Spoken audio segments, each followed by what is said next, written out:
Hace unos meses hicimos un video de los malentendidos del Camino de Santiago, que incluían diferentes conceptos equivocados que tienen la gente en general, los peregrinos y los ayuntamientos sobre la experiencia del camino. En ese video decidimos no incluir el que, a nuestro parecer, es el malentendido más grande, por considerarlo extremadamente controversial, y es el referente a la frase: el turista exige y el peregrino agradece. Actuar con respeto y gratitud era el imperativo máximo en la antigüedad, donde realmente se dependía mucho de la bondad de la gente, así como durante la recuperación del camino durante los años 80 y 90, cuando se carecían de las infraestructuras necesarias y se dormía donde se pudiera debido a la falta de albergues.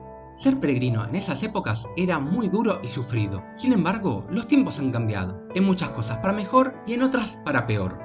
Ahora existe muchísima infraestructura en muchos caminos, y no es necesario dormir a la intemperie ni pasar días sin ducharse, y ser peregrino definitivamente ya no es tan difícil. La humildad, austeridad, sencillez y gratitud son actitudes valiosas no solo para cuando se hace el camino, sino también para la vida en general. Mismo Séneca decía: la verdadera felicidad no consiste en tenerlo todo, sino en no desear nada. Lo que se habla mucho menos es la pérdida de respeto al peregrino. Lo que tiene cierta lógica. Ver una persona haciendo el camino ya no es tan exótico. Para un local no es lo mismo ver un peregrino al año que 1000 peregrinos al día. Y esto es notable en la diferencia del trato de los locales a medida que nos vamos acercando a Santiago. No obstante, el problema no radica en una falta de tratamiento especial por ser peregrino, sino en un tratamiento inferior o despectivo por serlo. Y los peregrinos aceptan estos destratos por malentender esta frase. Esta reducción de un respeto hacia el peregrino y al peregrinaje vienen principalmente de tres razones. La primera es por intereses comerciales, la segunda es por disrupción de la ruta histórica y tercero es por las actitudes inconsistentes de la Junta de Galicia y del Cabildo de Santiago. Analicemos cada una en detalle y cómo combatirlas. Respecto a los intereses comerciales, siempre ha habido individuos inescrupulosos que se intentan aprovechar de los peregrinos. Esto pasaba en la antigüedad, pasa ahora y probablemente siga sucediendo. La actitud, aunque inmoral, tiene lógica. Los peregrinos tienen que elegir sin conocimiento del proveedor del servicio y solo van a consumir una vez. La mejor estrategia desde el punto de vista económico, aunque sea egoísta e inmoral, es extraer el máximo beneficio de esa interacción. Esto implica de cobrarte de más a darte un servicio inferior. Existe otro tipo de destrato, aunque no constituye estafa, y es que se nieguen a prestarte servicio, aunque esto es más raro, pero puede ocurrir. Estas actitudes hoy día son muy fáciles de combatir. Todo el mundo tiene su reputación en internet, tanto en sitios turísticos como en sitios del camino. Es importante dejar registro de nuestras experiencias en estos sitios, tanto como cuando fueron excelentes como cuando fueron malas, para que otros peregrinos se beneficien con nuestro conocimiento. Estas acciones no nos van a proteger de la estafa, ni reparar el destrato sufrido, pero podemos ayudar a prevenir estas situaciones en futuros peregrinos. El dilema radica en que numerosos peregrinos se resisten a divulgar tales incidentes o abusos debido al temor de que sean etiquetados como desagradecidos o turistas. En ocasiones, estos sucesos son reportados meses después de haber ocurrido, mientras que en otros casos nunca llegan a ser denunciados. Una forma extrema de estas especulaciones es donde el propio pueblo desvía las flechas hacia sí mismo para hacer pasar a los peregrinos alargando innecesariamente el camino.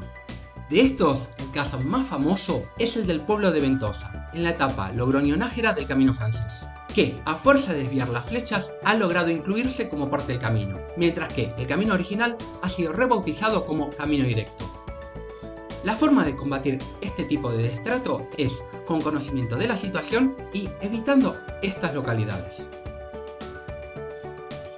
Las disrupciones de las rutas históricas ocurren producto de los grandes proyectos de infraestructura como la construcción de un dique o de una autopista, y es responsabilidad de los gobiernos locales intentar preservar los trazados históricos lo más posible. En muchos casos, desvíos de varios kilómetros se pueden solucionar con un túnel o con un puente para peregrinos. Y para terminar, las faltas de respeto más graves a la esencia del camino vienen de parte de la propia Iglesia y de los intereses comerciales del gobierno de Galicia, que tienen a la emisión de la Compostela como rehén. Esto queda en evidencia en la creación de reglas arbitrarias que chocan contra las tradiciones y el espíritu del camino. Veamos varios ejemplos. El primero es la falta de homenaje en los albergues públicos. El peregrino, por tradición, suele ser austero y se sabe sustentar con pocos medios. Por eso, todos los verdaderos albergues de peregrinos tienen cocina. No obstante, la gran mayoría de los albergues públicos de Galicia no tienen menaje, lo que fuerza a los peregrinos a comer mal o bien a comer en restaurantes. La excusa oficial es que no ponen menaje porque los peregrinos se lo roban. El segundo ejemplo es la creación de una distancia mínima de 100 kilómetros para la Compostela. Esto es un requisito de tiempos modernos. En la antigüedad y durante el renacimiento del camino en los años 80 no había cantidad mínima de kilómetros para obtener la Compostela. Según la tradición, el camino comienza en la puerta de la casa del peregrino. Ahora bien, ¿qué pasa en el escenario donde el peregrino vive a menos de 100 kilómetros de Santiago? Lo lógico sería que la tradición prevaleciera, pero no es el caso. Si un peregrino gallego quiere obtener la Compostela y vive a menos de 100 kilómetros, no se la dan caminando desde la casa. Tiene que ir a un punto arbitrario y comenzar a caminar desde allí. El tercer ejemplo es la regla de los 2 sellos al día. La razón oficial para esta regla es que la gente no se tome buzos y forzarla a caminar, pero no es toda la verdad detrás de la regla. La verdadera razón es para que la gente se pare en bares a consumir. Se puede argumentar de que no es necesario que la gente selle en bares, ya que también se puede sellar en iglesias. Lo que nos lleva al ejemplo número 4, que no se puede sellar en las iglesias. Las razones de esto son múltiples, pero juntándolas todas se llega a esa conclusión. Primero, muchas de las iglesias están cerradas de forma permanente. Luego, las que están abiertas las abren por poco tiempo. Luego, muchas de las iglesias que puedas encontrar abiertas no te pueden sellar porque no tienen sello. Existe una excusa oficial muy común, y es que el sello se lo robó un peregrino y no han querido reemplazarlo. Y por último, si está abierta la iglesia y tiene sello, te sellan con total desgano. Luego, el quinto ejemplo es el cambio de actitud de 180 grados respecto de la iglesia con el propio peregrino. En la antigüedad, la actitud de la iglesia hacia el peregrino era de respeto y apoyo. En la actualidad es exactamente lo contrario, es de desplume y de ver al peregrino como una fuente de ingresos. Hoy día se paga por visitar todas las catedrales del camino y muchos albergues parroquiales se han comercializado al punto de perder toda esencia. Lo que nos lleva a la última y mayor hipocresía, que es la postura oficial de la iglesia, de que la gente lo hace por motivos religiosos.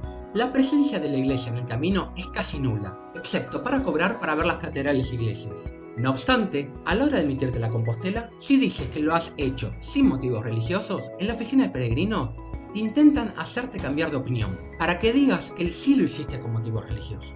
Existen varias formas de protesta para este destrato. La más liviana es ponerse firme y declarar otros motivos. Y las más drásticas van desde no pedir la Compostela hasta directamente no llegar a Santiago, algo que es impensable para muchos peregrinos novatos, pero una verdad más que obvia para los peregrinos experimentados. La conclusión es que no solo los peregrinos debemos respetar las tradiciones del camino, a los locales, a los hospitaleros y a los otros peregrinos, sino también que debemos exigir que se nos respete como tales. Por lo que, para cerrar este video, propongo modernizar aquel dicho famoso de el turista exige y el peregrino agradece y transformarlo en cuando seas tratado como peregrino, agradece y cuando seas tratado como turista, exige. En el siguiente video exploramos las normas de convivencia peregrinas. Esto fue Aventuras a pie de página. Un abrazo a todos y buen camino.